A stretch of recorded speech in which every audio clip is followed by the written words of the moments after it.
गई हैं और इस बीच ये बड़ी खबर मिल रही है। फाइटर प्लेन्स अलर्ट मोड पर हैं। ग्वालियर सिविल एयरपोर्ट्स और सभी जो उड़ानें यहां पर रद्द कर दी गई हैं। मुंबई, दिल्ली जैसे महानगरों की यदि बात करें तो सभी शहरों की फ्लाइट्स फिलहाल रद्द हैं और एयरपोर्ट डायरेक्टर ने फ्लाइट रद्द होने की पुष्टि भी की है।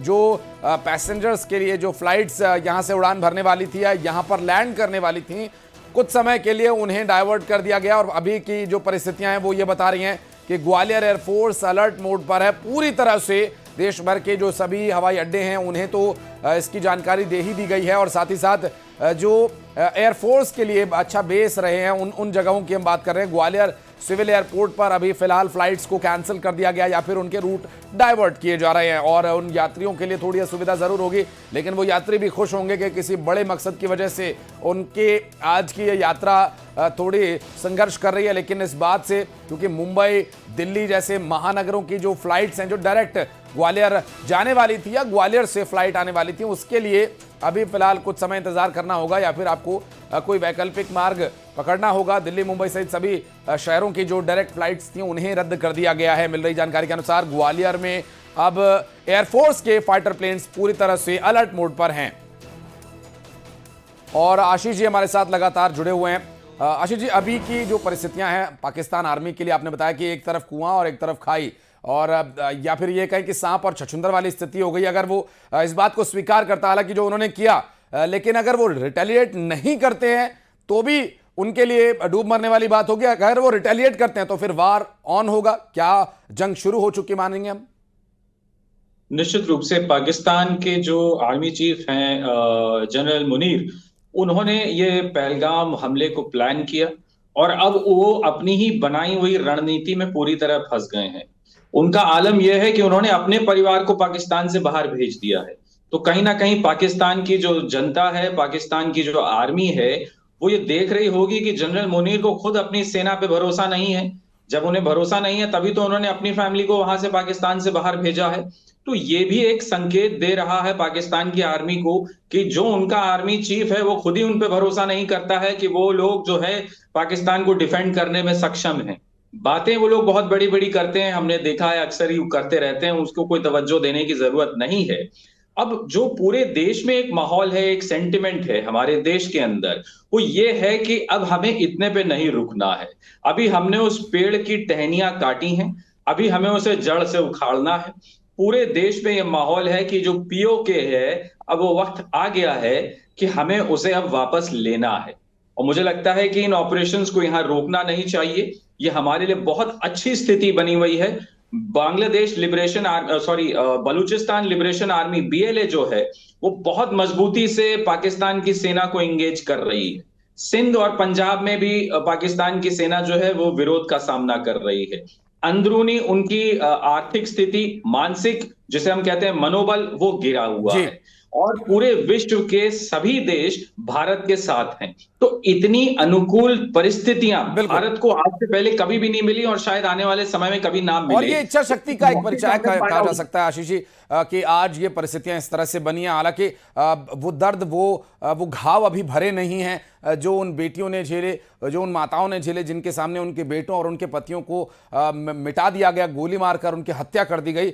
लेकिन ये अब आगे नहीं होगा, इस बात की तस्दीक कर रहा है ये ऑपरेशन। ग्वालियर चलेंगे, हमारे सहयोगी इस वक्त सुशील कौशिक मुझे दिखाई दे रहे हैं फ्रेम में। सुशील, क्या डिटेल्स मिल पा रही हैं? ग्वालियर में क्या कुछ मूवमेंट नजर आ रही है?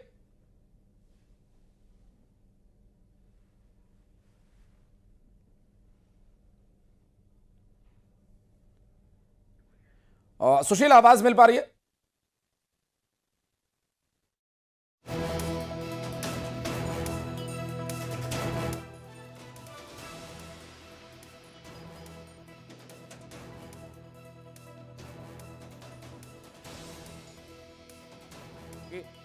जानकारी मिली उसमें यह बताया गया कि ग्वालियर एयरफोर्स पूरी तरह से अलर्ट मोड पर है। फाइटर प्लेन्स को अलर्ट मोड पर रखा गया है और ग्वालियर सिविल एयरपोर्ट पर जो उड़ानें थी उन्हें फिलहाल रद्द कर दिया गया है। और देखिए तस्वीरें अब सामने आने लगी हैं। प्रेस कॉन्फ्रेंस अब से कुछ ही देर में होगी और प्रेस ब्रीफिंग के लिए जो सभी पत्रकार हैं मौके पर पहुंच चुके हैं और यहां से जो अधिकारी हैं वो अब से कुछ ही देर में सेना के इस ऑपरेशन के बारे में जानकारी देंगे और इस ब्रीफिंग में काफी कुछ बड़े खुलासे भी हो सकते हैं और सही तथ्य जो है वो हमें अब यहां पर देखने को मिल सकते हैं। आशीष जी हमारे साथ लगातार जुड़े हुए हैं, उनसे हम बात कर रहे हैं और इस वक्त सेना की इस ऑपरेशन को लेकर और पाकिस्तान के रिएक्शन को लेकर के भी हम बातचीत कर रहे हैं। आशीष जी, अभी जो प्रेस कॉन्फ्रेंस के लिए देखिए मंच सज चुका है, अगर आप तस्वीरें देख पा रहे होंगे, क्योंकि अब से कुछ ही देर में सेना के जवान यहां पर आएंगे और भारतीय सेना, इंडियन आर्मी, जो मोस्ट डेकोरेटेड आर्मी है पूरी दुनिया में, सबसे ज्यादा जज्बा रखने वाली ये सेना है और साथ ही साथ सबसे ज्यादा अनुशासन में रहने वाली सेना है, तो यहां से सही तथ्य, सही जानकारी मिलने की संभावना है। भारत की सेना है वो एक बहुत ही रिस्पेक्टेड आर्मी है। मैं उसका हिस्सा रहा हूं तो मैं आपको बता सकता हूं कि एक इतनी रिस्पेक्ट पूरे विश्व में। I was able to take an assessment from him, take stock of the position in the hospital, particularly with regard to blood supplies and other essentials. We are moving more ambulances to the forward areas. At the moment, we can't do much more because shelling is ongoing. But we are keeping totally sort of abreast of the situation, and as it develops, our response will also be tailored accordingly. In the meantime, I have asked the finance department to release a contingency fund to all the DCs of Jammu and Kashmir, but with an additional amount to the DCs along the border and the line of control for any exigency that will arise in the current situation. So Pakistan is claiming that their civilians have also been targeted and they will give a befitting reply to India. No, I don't want to get into a war of words. We are in this situation because of them. If they had not targeted our innocent civilians in Pahalgam, we wouldn't be here. This ceasefire had held along the line of control for a number of years now. Jammu and Kashmir was relatively peaceful. We were seeing a good tourist season, which is important for our economy. If today we're in this situation where shelling is happening. तो आप सुन रहे थे जम्मू कश्मीर के मुख्यमंत्री को, जिनका ये साफ कहना है कि पाकिस्तान की ही वजह से आज हम इस स्थिति में हैं कि हमें ये कार्रवाई करनी पड़ रही है। और रिटायर्ड मेजर आशीष चतुर्वेदी लगातार हमारे साथ जुड़े हुए हैं। मेजर साहब, एक बात तो साफ है कि पाकिस्तान के जो आर्मी चीफ हैं, कहीं ना कहीं अब उन्हें पाकिस्तान की सत्ता की कुर्सी का लालच आ गया है, जिसकी वजह से वहां के वो पॉलिटिशियंस से उलझ रहे हैं। लेकिन भारत की इस कार्रवाई से वहां के पॉलिटिशियंस का भी मनोबल थोड़ा बड़ा होगा। अब वो मियां मुनीर को ये कह सकेंगे कि आप अपना काम संभालिए, हमारी कुर्सी की तरफ देखना बंद कीजिए। तो निश्चित रूप से पाकिस्तान में ये चलन रहा है कि उनके यहाँ जो आर्मी चीफ होता है वो बहुत पावरफुल होता है। वो कभी भी जब चाहे अपने प्रधानमंत्री और राष्ट्रपति को हटा सकता है। और अक्सर देखा गया कि जो वहां के आर्मी चीफ होते हैं वो सत्ता में काबिज होने के लिए सेना का इस्तेमाल करते हैं, अपनी पोजीशन का इस्तेमाल करते हैं। मुझे लगता है कुछ ऐसी ही प्लानिंग जनरल मुनीर की भी थी कि वो उन्होंने वहां जो चुनी हुई सरकार है कहीं ना कहीं उसको गिरवाया। वहां के जो बड़े नेता थे पार्टियों के, जो लोग चाह रहे थे कि अमन शांति रहे, उनको जेल में सब लोगों को भिजवा दिया। तो आपने पहले तो अपने देश में ही अराजकता फैलवा दी कि जो आपके राजनीतिक विरोधी आपको लगे कि ये मेरा समर्थन नहीं करेंगे, आपने पहले ही उनको जेल में भिजवा दिया सबको।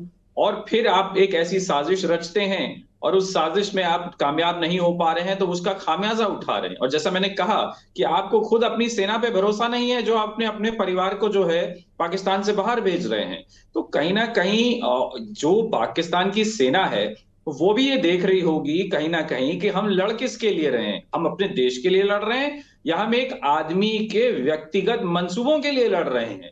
तो उसका वो मोराल, उसका जब देखिए सैनिक जब देश के लिए लड़ता है तो उसका मोराल अलग होता है। और जब वो ये समझने लगता है, ये उसको दिखने लगता है कि ये एक व्यक्ति अपनी निजी महत्वाकांक्षा को पूरा करने के लिए हमारी जान को जोखिम में डाल रहा है, तो वो उस प्रकार नहीं लड़ेगा जैसे वो अपने देश के लिए लड़ता।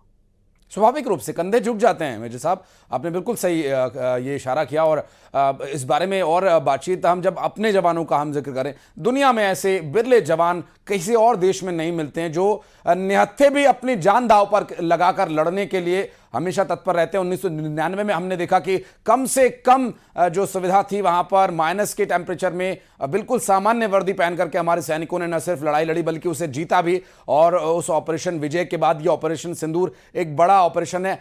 एंटी नक्सल ऑपरेशंस तो देश भर में चल ही रहे हैं, एंटी टेररिज्म ऑपरेशंस अब तेजी से चलेंगे, इस बात की गवाही ये ऑपरेशन सिंदूर दे रहा है।